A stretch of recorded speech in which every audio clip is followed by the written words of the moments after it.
Bonsoir Fabrice Clerc. Bonsoir. Merci d'être en ligne avec nous. Vous dirigez la société Secure. Alors ça s'écrit 6 comme le chiffre 6 et Cure, C-U-R-E, spécialisée dans la lutte contre les cyberattaques. Est-ce qu'on pouvait imaginer une attaque informatique de cette ampleur? On pouvait s'y attendre. La question était de savoir à quel moment ça allait se produire, mais évidemment, il y avait beaucoup de signes avant-coureurs qui montraient que ça allait arriver et que les victimes seraient nombreuses. Je pense que ce qui est remarquable dans cette situation, c'est qu'une fois de plus, on s'aperçoit qu'il y a un nouvel enjeu majeur dans le domaine de la cybersécurité qui émerge aujourd'hui, c'est celui de la disponibilité des données.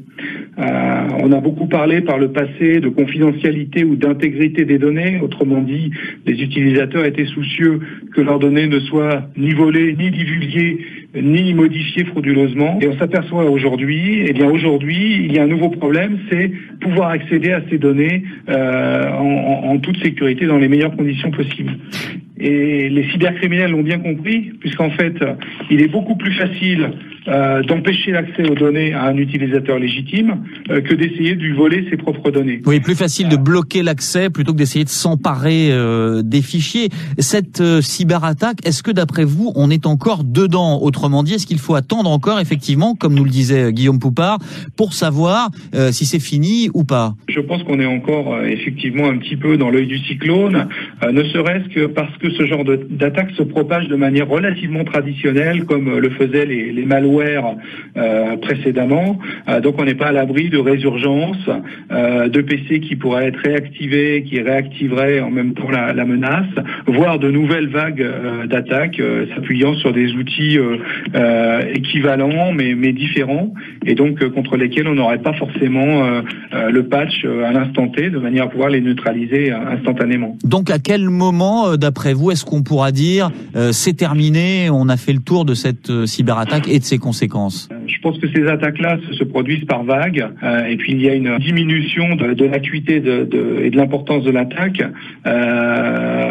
Après cela, je pense que il y aura des victimes dans les jours et les semaines à venir, comme on a pu le voir au cours des années précédentes, quand certains malwares ou vers informatiques se diffusaient.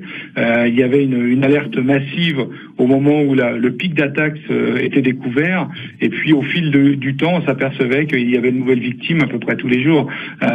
Donc ça peut durer quoi, des semaines, des mois? Ça peut se compter comme ça?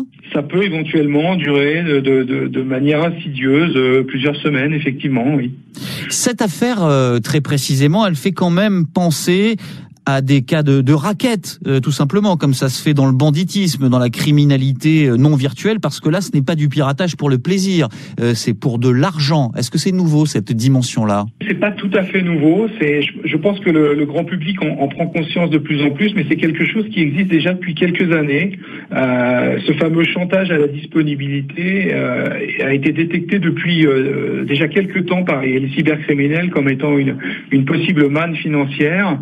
Et dans notre domaine d'activité où nous luttons contre un autre type d'attaque que sont les dénis de service et les dénis de services distribués, les fameux DDoS, et qui consistent, eux, plutôt à créer un embouteillage sur l'autoroute de l'information pour, là aussi, empêcher les utilisateurs d'accéder à leurs données ou à leur système d'information. On s'aperçoit que cette pratique est de plus en plus répandue, il existe déjà depuis quelque temps et risque malheureusement de s'amplifier dans les années à venir.